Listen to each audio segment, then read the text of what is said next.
Bom dia, meus queridos irmãos. É com alegria que novamente nos ajuntamos para este culto na transmissão online. Você aí na sua casa, com a sua família, adorando a Deus, cultuando ao Senhor. E neste momento nós trazemos a palavra do Senhor até o seu coração. Abra sua Bíblia no Evangelho de Mateus, no capítulo 6. Nós vamos ler 2 versículos apenas, o verso 22 e o 23, que diz assim a palavra do Senhor: são os olhos a lâmpada do corpo. Se os teus olhos forem bons, todo o teu corpo será luminoso. Se, porém, os teus olhos forem maus, todo o teu corpo estará em trevas. Portanto, caso a luz que em ti há sejam trevas, que grandes trevas serão. Amém. Nós vamos orar neste momento, eu vou orar agora.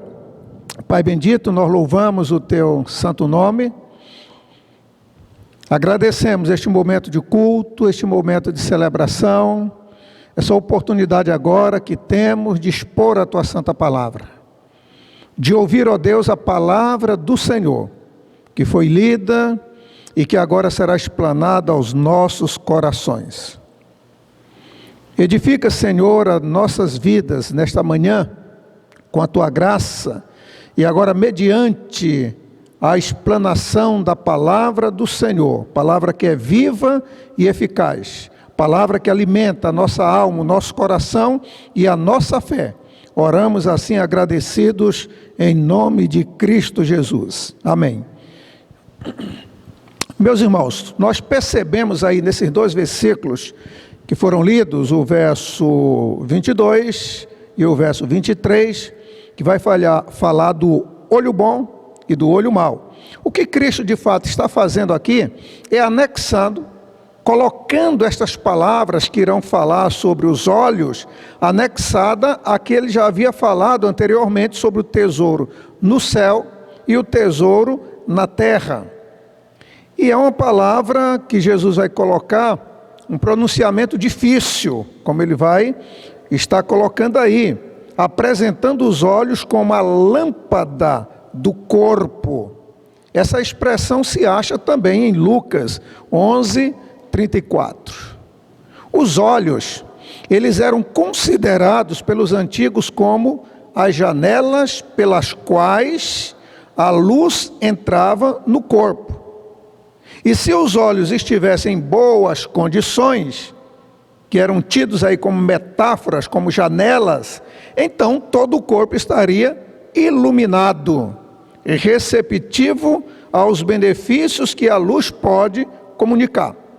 Mas se os olhos fossem maus, todo o corpo estaria imerso na escuridão que gera a distorção, a enfermidade. Jesus, ao empregar metaforicamente esta linguagem, ele afirma que se o sentido espiritual do homem estiver são e os seus apegos afetivos estiverem dirigidos para o tesouro no céu, então toda a pessoa estará sem mancha. Mas se o sentido espiritual, se o foco espiritual enfermar, devido ao falso senso de valores, ou à cobiça, ou a um espírito rancoroso e destituído de generosidade, rapidamente se tornará ímprobo. Devemos, portanto, nos acautelar contra a hipocrisia e o materialismo ao escolhermos o fim que desejamos. Mas eu quero que você acompanhe aí na sua Bíblia a exposição desses 2 versículos. Atente para o verso 22. São os olhos a lâmpada do corpo. É esta a afirmativa de Cristo Jesus. São os olhos a lâmpada do corpo.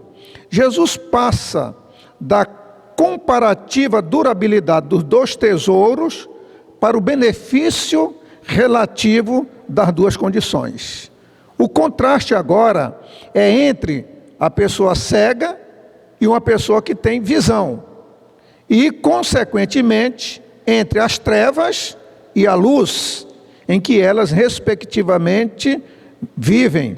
São os olhos a lâmpada do corpo. Não é literal, com certeza, ou naturalmente, como se fosse uma espécie de janela, deixando a luz entrar no corpo, mas é uma figura de linguagem facilmente inteligível, compreensível.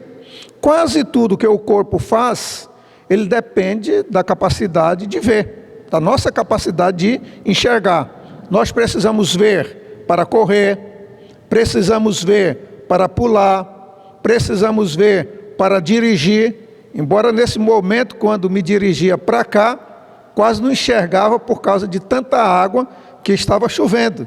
E agora também não enxergo muito bem aqui, mas nós precisamos da visão para tudo. Precisamos enxergar para fazer todas as coisas. O olho ilumina o que o corpo faz com as mãos e os pés. Uma pessoa cega, ela consegue enfrentar a sua situação e ela aprende também a fazer uma porção de coisas sem os olhos e desenvolve suas demais faculdades para compensar a falta de visão. Mas o princípio, mesmo assim o princípio continua. Quem vê, anda na luz, enquanto que o cego permanece nas trevas. E a grande diferença entre a luz e as trevas do corpo, aí como está colocando as trevas do corpo, deve-se a esse pequenino, porém complicado e importante órgão, o olho. Diz a Bíblia, são os olhos a lâmpada do corpo. Se os teus olhos forem bons, todo o teu corpo terá luz. E ele prossegue, Jesus: se porém os teus olhos forem maus, todo o teu corpo estará em trevas. Portanto, caso a luz que em ti há sejam trevas, quão grandes são tais trevas? Ou seja, a pessoa viveria na cegueira total. As trevas aí seriam completas. Tudo isto aqui é uma descrição de fatos, mas também é uma metáfora.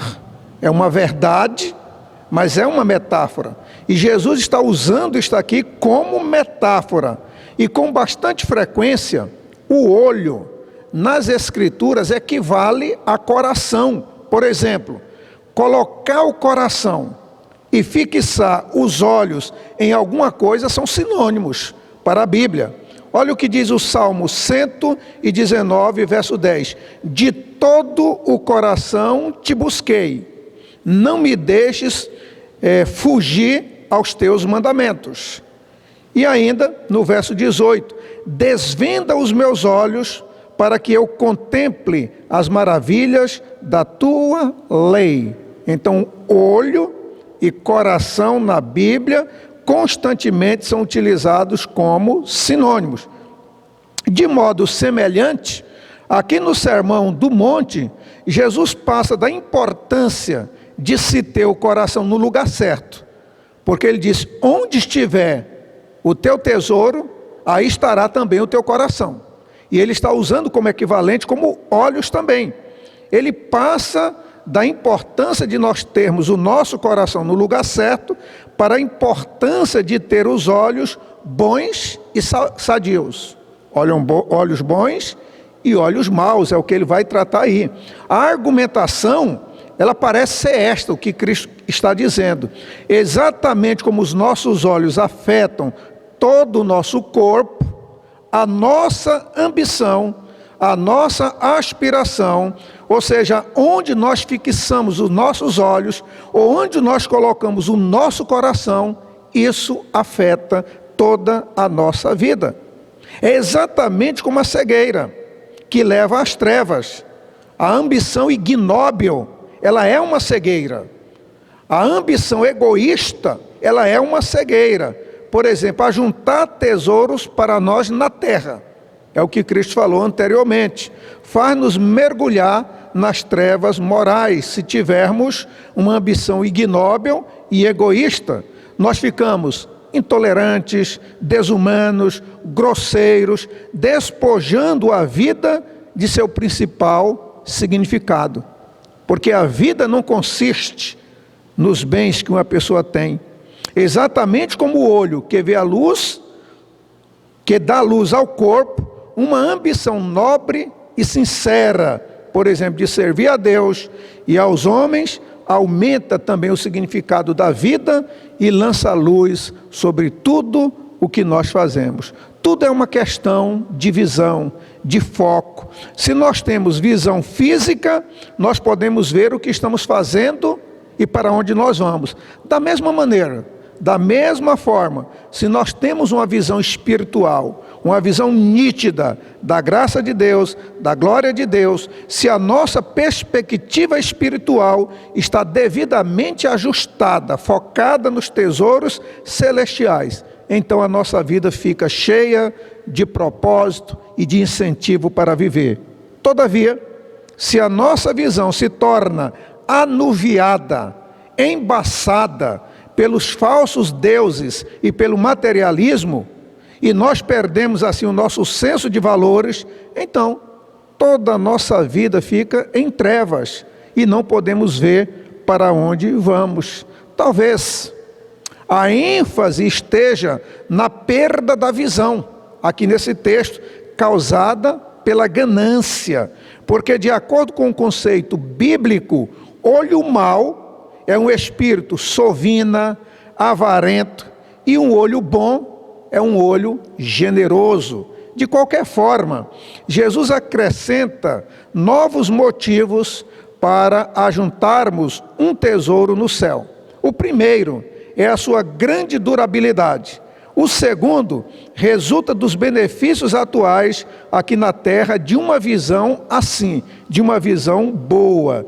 Essa descrição do papel dos olhos foi uma ilustração, foi uma metáfora que Jesus usou para indicar a maneira pela qual nós encaramos as coisas, nós enxergamos, nós olhamos, e em consonância com o nosso Senhor Jesus Cristo, há somente duas maneiras de olharmos para tudo quanto existe neste mundo: ou tendo o olho bom, ou tendo o olho mau. O texto diz: são os olhos a lâmpada do corpo. E aí Cristo vai mostrar que nós temos duas maneiras de olhar: com o olho bom e com o olho mau. A parte B do verso 22 diz: se os teus olhos forem bons, todo o teu corpo será luminoso. Então ele primeiramente afirmou, colocou a metáfora, a figura de linguagem aí, a comparação: os olhos são a lâmpada do corpo. Ele diz: há lâmpadas boas e há lâmpadas ruins.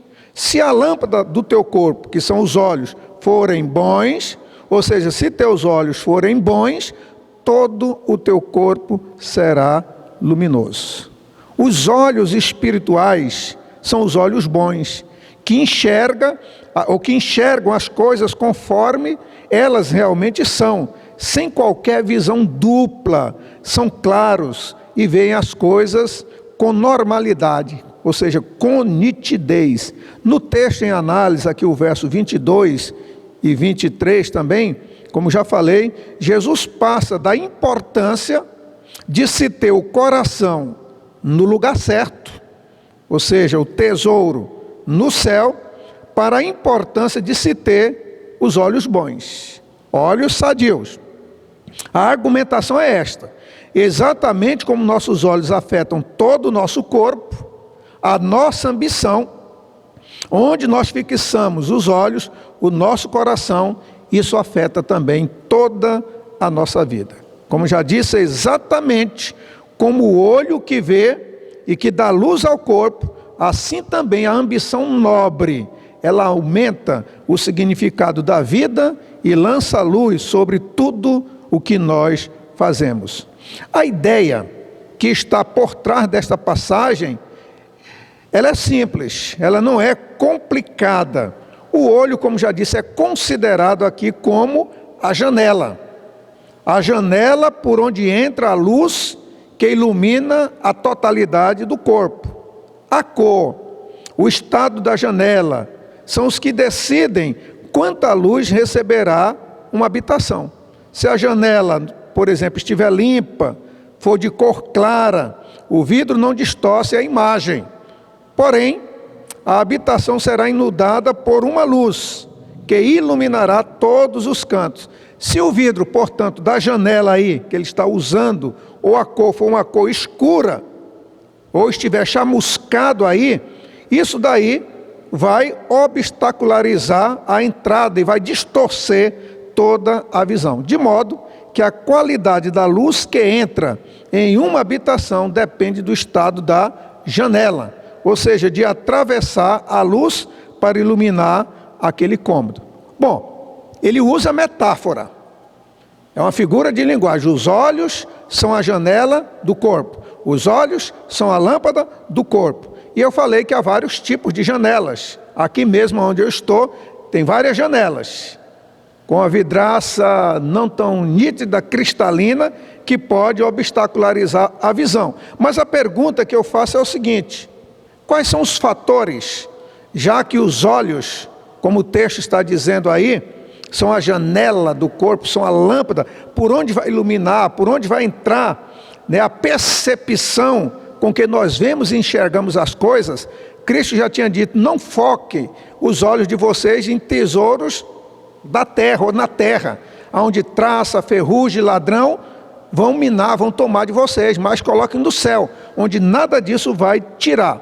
Bom, já que os olhos são a lâmpada do corpo, são a janela, e é uma metáfora, o que é que poderia embaçar o nosso olhar, a nossa maneira de ver, a nossa maneira de enxergar as coisas? Ou seja, o que é que poderia distorcer a nossa visão das coisas?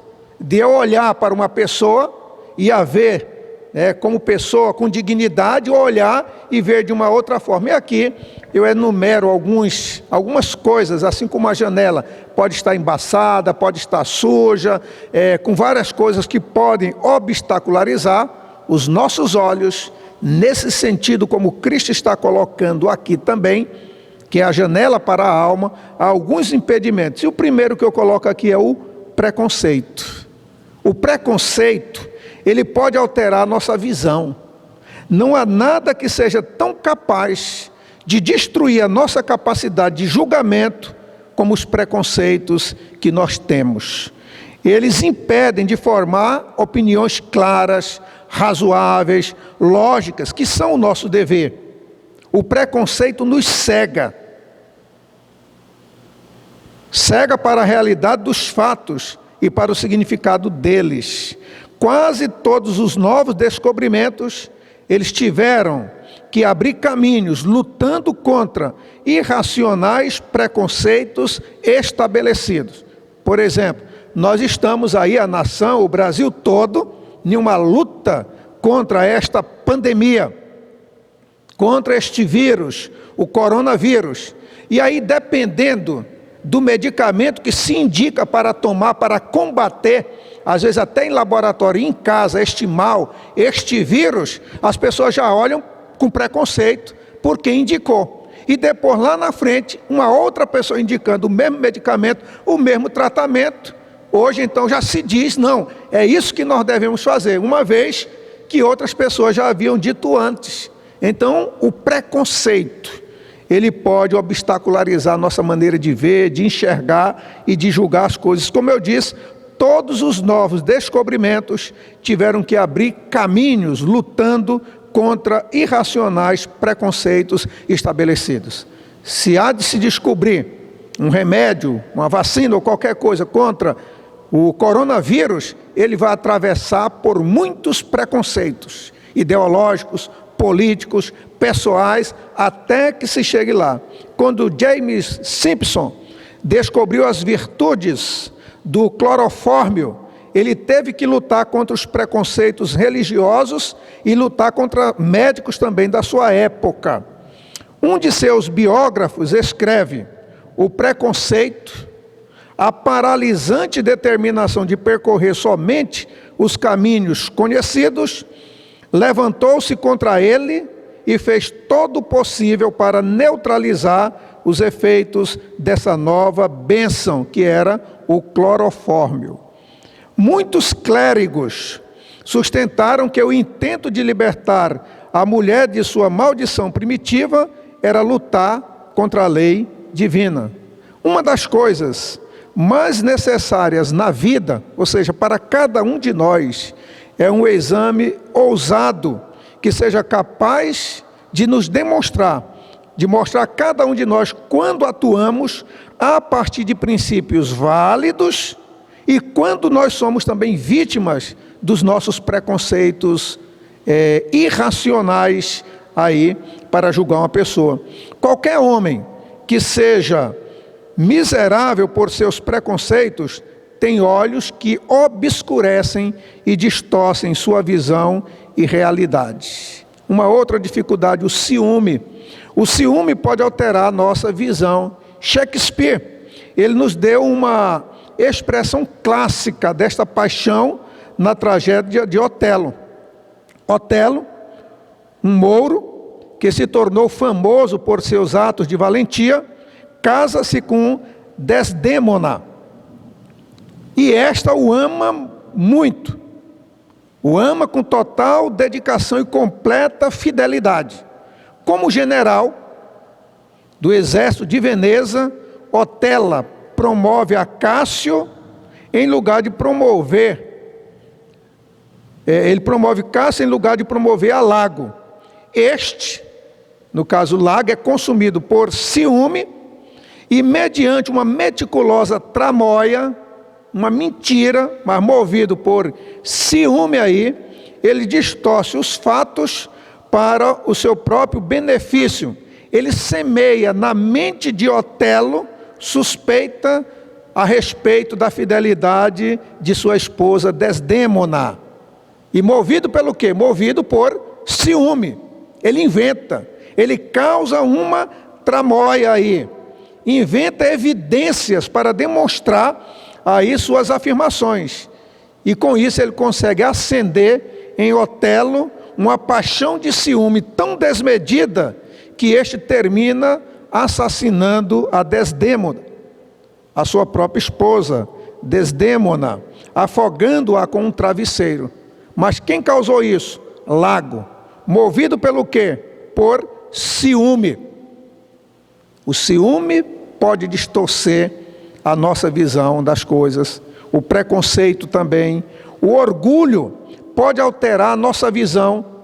Em sua biografia de Mark Rutherford, Catarina MacDonald, ela inclui uma observação muito importante, particularmente cáustica com respeito a John Champman, que era o editor e livreiro de quem, na época lá, Rutherford fora empregado. Dizia ele: belo como Lord Byron, de maneiras amáveis, ele era extremamente atrativo para as mulheres, e ele se acreditava ainda mais atrativo do que em realidade era. Ele diz assim, ele se achava, ele era orgulhoso. O orgulho afeta de duas maneiras a visão de qualquer homem, de qualquer pessoa. Primeiro, porque nos torna incapazes de ver a nós mesmos tal como nós somos, e também, em segundo lugar, de ver os outros como na realidade eles são. Então o orgulho é um problema para a nossa visão. Preconceito, ciúme e orgulho podem distorcer a nossa visão, e o orgulho distorcendo a maneira como nos enxergamos a nós mesmos e a maneira como nós enxergamos aos outros. A luz em que deveríamos ver a nós mesmos e aos outros será total escuridão. Então, olhos bons, como está sendo colocado aí, são olhos generosos. Nós precisamos ter olhos generosos. Aqui Jesus fala de uma virtude em particular que enche de luz os olhos e de um defeito que obscurece a nossa visão. A versão que estou usando, a Almeida corrigida, ela chama olho bom e olho mau. E este é o significado literal do grego para as palavras bom. A palavra bom e mal dá a ideia de ser generoso, de generosidade e de avaro, egoísta, o sentido de mal. Tiago, ele diz com respeito a Deus que ele dá a todos abundantemente. Tiago 1:5. Deus é generoso. E o advérbio que ele coloca aqui em Tiago 1:5, no grego, é o mesmo que aparece em nosso texto como adjetivo. Se os teus olhos forem bons, está qualificando aí, adjetivando. Paulo exorta aos irmãos em Roma a ofertar liberalmente. É o que ele vai dizer, aparecendo aqui outra vez o mesmo vocábulo, em Romanos 12:8. E a palavra aí que ele usa, liberalmente ou com generosidade, é a mesma palavra que aparece no texto de Mateus, que fala de olho bom. Então a ideia aí do olho bom, o olho bom é um olho generoso. O olho bom, como Tiago coloca aqui, diz que Deus dá a todos abundantemente, é a mesma palavra. E Paulo conclama os irmãos a darem liberalmente, é a mesma palavra que aparece também aí em Romanos 12:8. Paulo também lembra os cristãos de Corinto da liberalidade ou da generosidade das igrejas da Macedônia.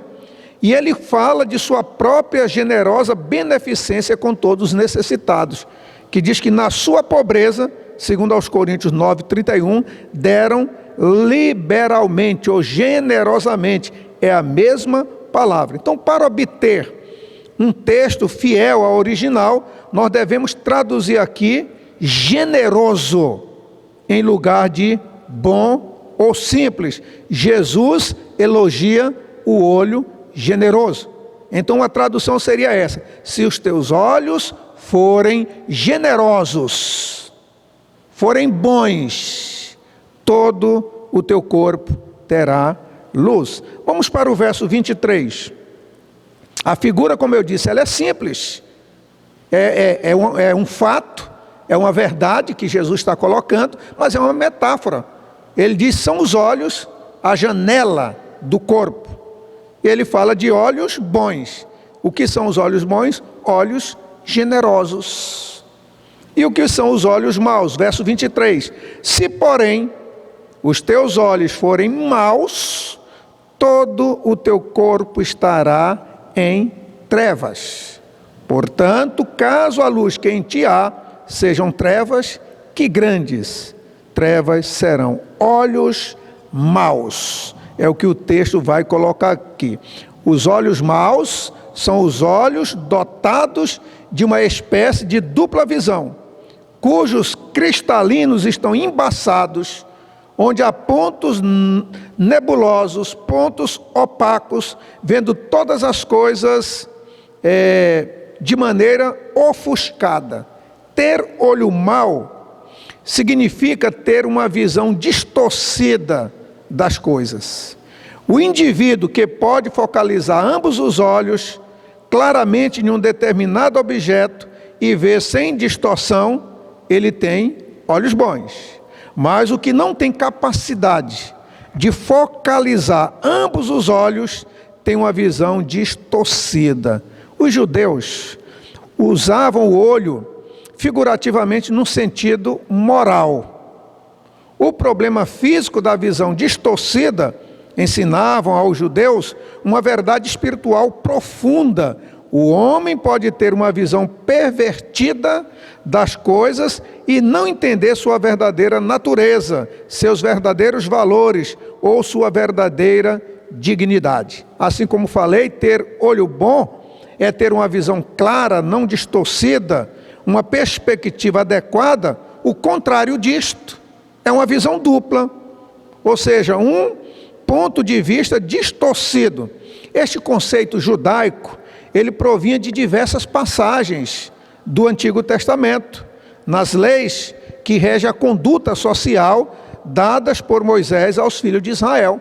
Nós falamos ainda agora que o olho bom era o olho generoso, Então vamos ver o que diz o olho mau. Eu vou ler aqui um texto do Antigo Testamento, que está em Deuteronômio 15, do verso 7 ao verso 9, que diz assim: quando entre ti houver algum pobre de teus irmãos, em alguma das tuas cidades, na tua terra, que o Senhor teu Deus te dá, não endurecerás o teu coração, nem fecharás as tuas mãos ao teu irmão pobre. Antes lhe abrirás de todo a tua mão e lhe emprestarás o que lhe falta, quanto baste para a sua necessidade.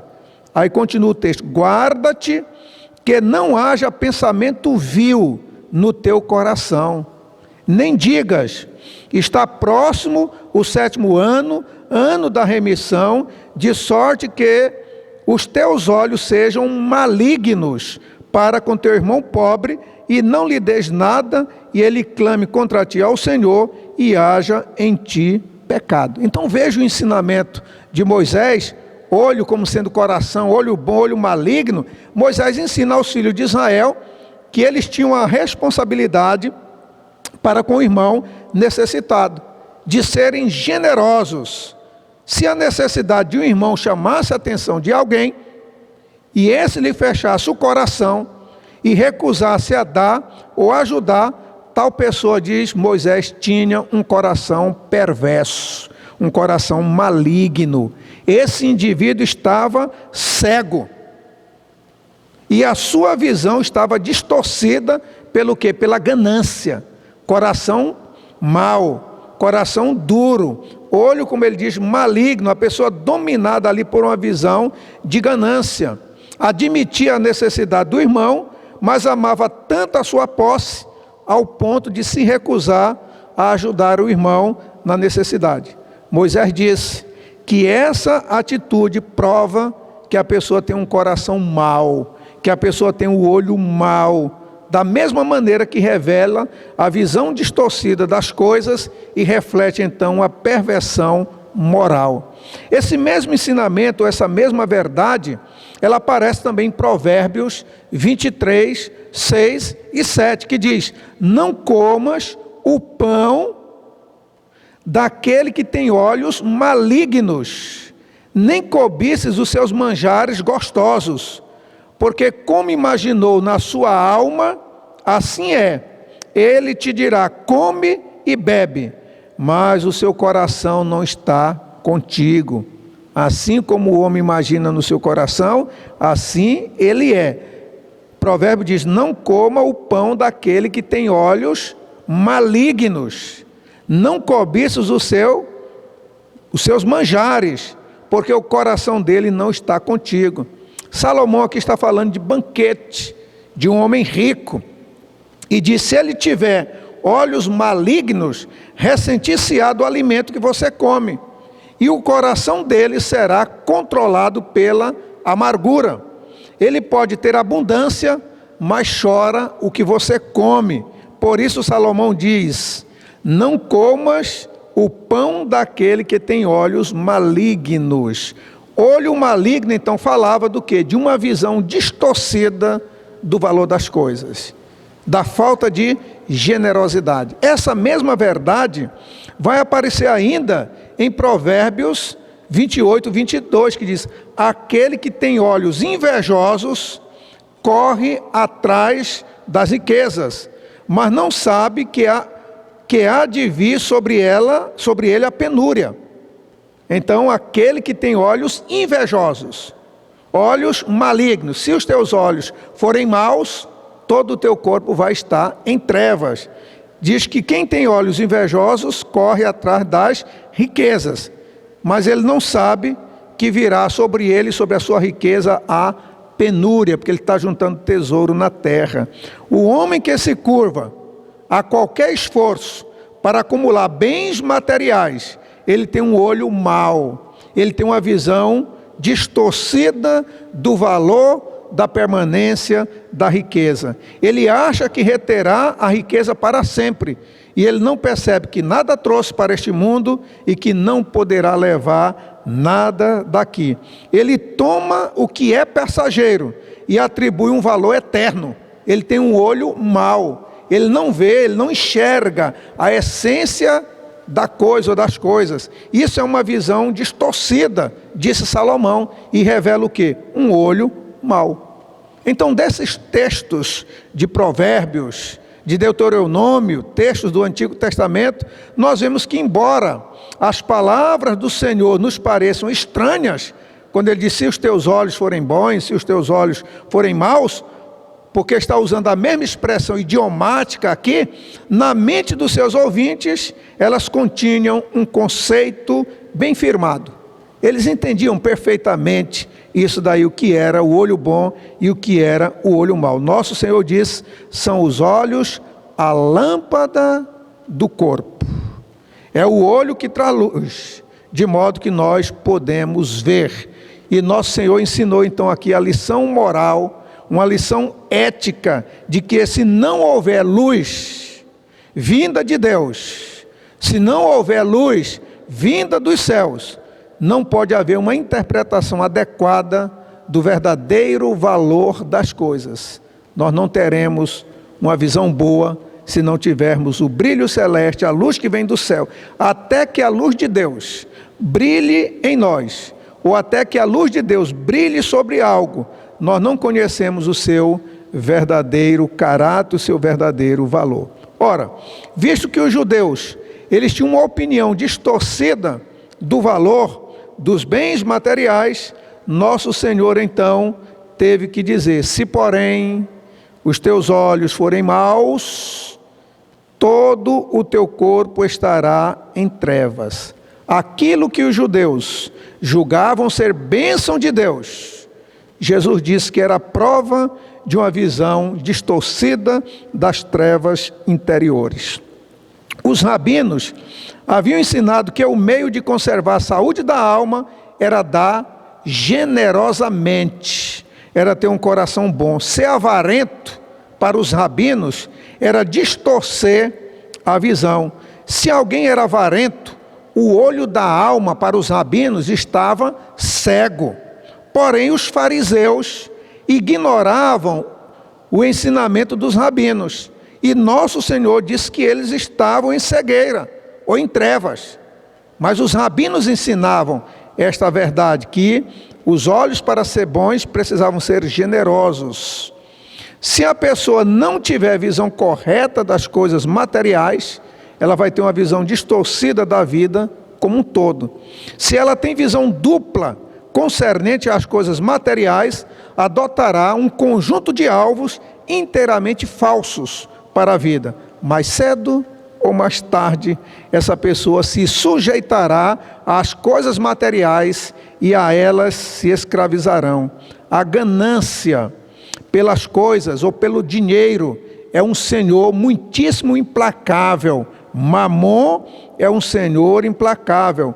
Os desejos dos entes queridos, as necessidades dos parentes e amigos, as exigências dos pais, da honra, do conforto e até a própria saúde podem ser menosprezados ou colocados de lado porque a pessoa não tem um olho bom. A avareza é o senhor mais impiedoso do mundo. E Jesus valorizou este ponto ao dizer que ninguém pode ser fiel a dois senhores ao mesmo tempo. Ou há de aborrecer-se de um e amar ao outro, ou se devotará a um e desprezará ao outro. Ele diz: não podeis servir a Deus e às riquezas. Por antíteses, por oposição, por contraste, nós prestamos atenção aí ao nome que Cristo coloca aí do defeito que Jesus colocou: mal, olho bom. Agora, por contraste, ele coloca mal, ou seja, maligno. Este é o significado mais comum desta palavra grega que aparece aqui no texto, tanto no Novo Testamento como na Septuaginta. Este vocábulo que aparece aí também significa miserável, avaro, mesquinho. Então, o homem avarento, o homem miserável, o homem mesquinho é aquele que tem o olho mau. Então essa palavra olho mau poderia ser traduzida dessa forma: olho miserável, olho avarento, olho mesquinho, como nós já lemos em Deuteronômio. E por isso, a palavra de Deus em Deuteronômio 15:9 estabelece a lei: guarda-te, não haja pensamento vil no teu coração, nem digas, está próximo o 7º ano, ano da remissão, de sorte que os teus olhos sejam malignos para com teu irmão pobre, e não lhe deis nada, e ele clame contra ti ao Senhor, e haja em ti pecado. Então, meus irmãos, as palavras que aparecem aí: se os teus olhos forem bons, e agora se os teus olhos forem maus, aqui significam olhos malignos. É a mesma palavra que aparece em Deuteronômio, que vai aparecer aqui também, quando diz os teus olhos malignos, teus olhos maus, que aparece em Provérbios, que eu já li, 23:6, Provérbios 28:22 também. Então, para chegar ao significado exato das palavras de Jesus também, nesse texto aqui, olho mau, nós deveríamos traduzir por olho avarento. Olho bom por olho generoso. São os olhos a lâmpada do corpo. Então, que tipo de lâmpada nós temos? Hoje em dia já se faz lâmpadas de vários modelos, lâmpada incandescente, fluorescente, lâmpada de LED. Ela brilha mais, deixa o ambiente mais claro, consome menos energia. E Jesus está falando de 2 tipos de lâmpadas que ele coloca como o olho. A um ele chama de olho bom, se os teus olhos forem bons, ou seja, generoso. E a outra ele chama de olho mau, olho avarento, olho ímpio. E aí nós temos que ter cuidado, assim como eu falei, de ter cuidado para que os olhos bons não se tornem turvos pelo preconceito, pelo ciúme, pelo orgulho, por qualquer uma outra coisa que venha embaçar a nossa visão. Nós temos que ter cuidado aqui também, cuidado com a avareza, o olho avarento, que pode fazer com que a nossa visão das coisas sejam incorretas. Se nós tivermos olho ou olhos maus, o primeiro problema que nós vamos ter aí é que nós não iremos julgar as pessoas com respeito.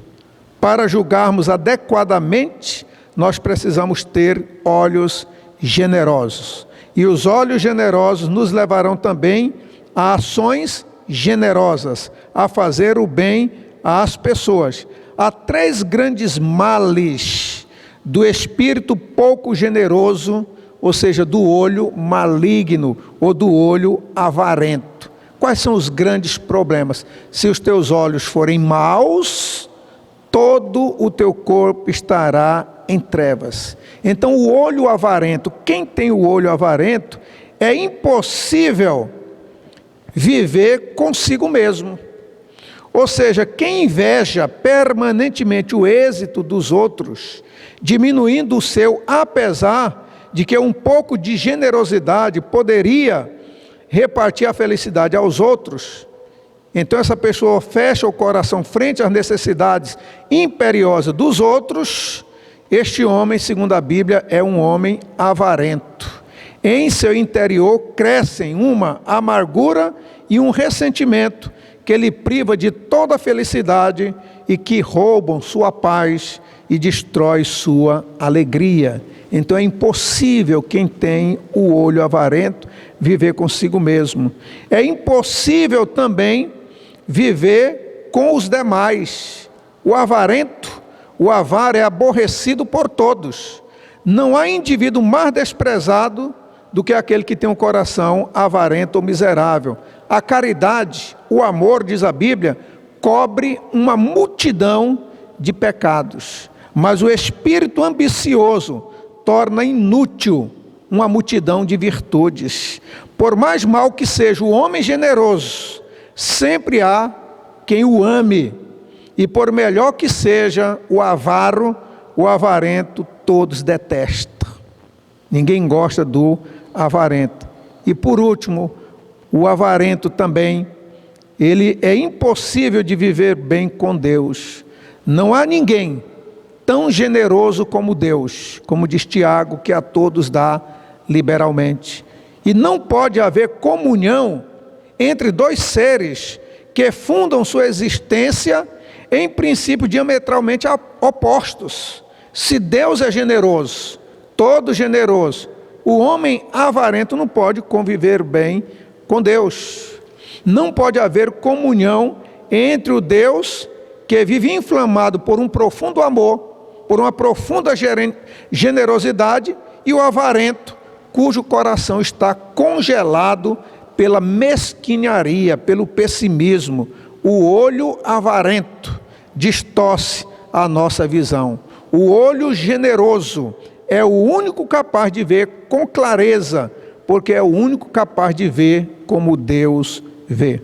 Nesta breve cena aqui, nesses 2 versículos, Jesus, meus irmãos, continua tratando sobre a ideia da acumulação de tesouros. Ele havia falado de tesouro no céu e tesouro na terra. Ele havia dito que onde estivesse o nosso tesouro, aí estaria também o nosso coração. Mas isso não envolve apenas o coração. Isso envolve a mente, os pensamentos, os olhos, que são a janela da alma e que tendem a controlar todo o homem. Cristo diz que só existe uma razão que nos impulsiona aí à prática de amar, de ser generosos, é o amor. Amar as pessoas. A Bíblia diz que Demas amou o presente mundo. Ele abandonou a Paulo porque amou o presente mundo. Então era um homem avarento. O seu amor estava neste mundo. Cristo falou: aonde estiver o nosso tesouro, aí estará também o nosso coração.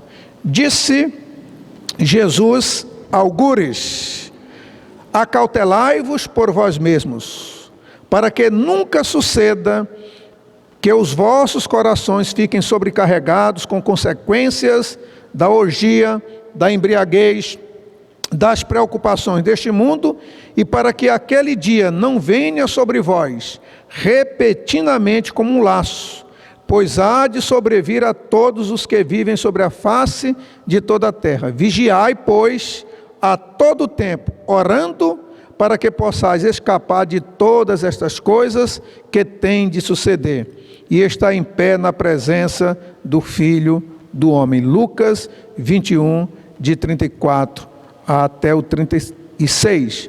Não é somente a prática do mal que nos embota a mente e os olhos e nos torna incapazes de pensar ou de ver com clareza os cuidados deste mundo, uma vez arraigados firmemente na nossa vida, o aprazimento da vida doméstica com a nossa família, ou qualquer uma dessas coisas, como uma boa situação financeira no mundo, ou os nossos confortos, todas estas coisas são igualmente perigosas, tanto quanto a gula, o alcoolismo ou qualquer uma outra coisa. Isso pode levar à avareza. Não há que duvidar que muito daquilo que os homens chamam de sabedoria deste mundo, na verdade, nada representa, pois em última análise, envolve somente os tesouros aqui na terra. Então Jesus apenas conclui o que ele havia dito ali nos versículos anteriores, para nós ajuntarmos tesouro no céu e não na terra. Porque ele diz: onde estiver o teu tesouro, aí também vai estar o teu coração.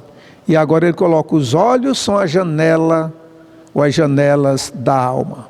Se os olhos forem bons, se a janela for boa, nós então vamos enxergar bem. Se os teus olhos forem maus, e falamos que olho bom significa olho generoso, olho mau, olho avarento. E isso vai fazer com que nós enxerguemos os tesouros, aonde nós estamos botando os nossos olhos.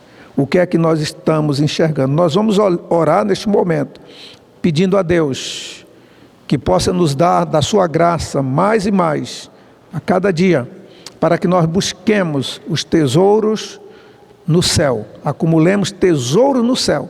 E para isso, dos requisitos que Cristo coloca é que nós precisamos ter olhos bons, olhos generosos, assim como o nosso Pai também. Ore comigo neste momento. Pai bendito, nós louvamos o Teu santo nome, agradecemos a Tua palavra, que lemos, que estudamos, que analisamos nesta manhã. Como disse Cristo, são os olhos, a lâmpada, a janela do corpo da alma. Dá-nos, ó Deus, colírio espiritual, a luz bendita vinda dos altos céus. Clarifica o nosso coração, a nossa mente. Ilumina, ó Deus, para que nós possamos enxergar que a nossa glória, a nossa riqueza, não está nos tesouros aqui na terra, mas nos tesouros celestiais. Dá-nos um coração bom, um coração generoso, olhos bons, para enxergarmos, ó Deus, as coisas segundo a visão do Senhor. Abençoe cada um que ouviu esta mensagem, cada pessoa que ora neste momento, que se alegrem em Ti e em Cristo Jesus, o Teu Filho, que é o nosso maior tesouro, aonde estão nele, em Cristo escondidos, as riquezas e os tesouros espirituais. Muito obrigado por tudo, oramos assim agradecidos, no nome de Cristo Jesus. Amém. À noite estaremos juntos novamente, celebrando mais um culto ao Senhor nosso Deus. A mensagem da noite não seguirá a continuação do Sermão do Monte, mas vai estar baseada em 1 Coríntios 15, onde nós falaremos da ressurreição de Cristo Jesus, neste domingo de Páscoa, esperando que a ressurreição dele, ou essa mensagem, traga para todos nós uma nova esperança, uma nova alegria, de dias melhores e de vencermos esses momentos difíceis que a nossa nação e que o mundo atravessa, mas venceremos na esperança e na fé em Cristo Jesus, no nome de quem nós oramos, e até a noite, às 18h30, estaremos juntos novamente. Amém.